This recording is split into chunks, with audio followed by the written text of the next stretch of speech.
করবো পাবা মাছের পাতলা ঝোল, তাই পাবা মাছটাকে লাল করে ভেজে নিচ্ছে হলুদ লবণ দিয়ে। আর এই তেলের মধ্যে আমি জিরা ফোড়ন দিয়ে জিরার গুঁড়ো, লঙ্কার গুঁড়ো, মরিচের গুঁড়ো দিয়ে হলুদ, স্বাদ মতো লবণ দিয়ে ভালো করে কষিয়ে নিচ্ছি। কষানো হয়ে গেলে, তেল উঠে গেলে আমি এখন এখানে জল অ্যাড করব। এই দেখো আমার কষানো হয়ে এসছে, এখন আমি জলটা অ্যাড করব ঝোলের জন্য। জলটা দিয়ে দিলাম। আমি এই ঝোলটা একটু পাতলা রাখবো। জলটা একটু হালকা ফুটে আসলে আমি মাছটাকে ছেড়ে দিব।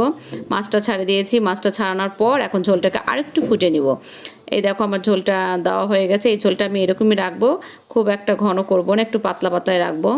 এর জন্য আমি পাতলা ঝোল, এই দেখো ঝোল ফুটে এসছে। এখানে আমি হালকা একটু কর্নফ্লাওয়ার দিয়ে ঝোলটাকে নামিয়ে নেব।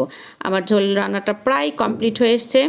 এটা খুব একদম সিম্পল, যারা রান্না নতুন শিখছো তাদের জন্য খুবই ভালো হবে।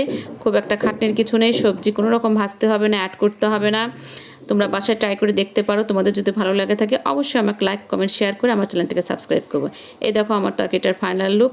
আজকের মতো ভিডিও এখানেই শেষ করছি। আগামীতে আবার দেখা হবে। Bye bye.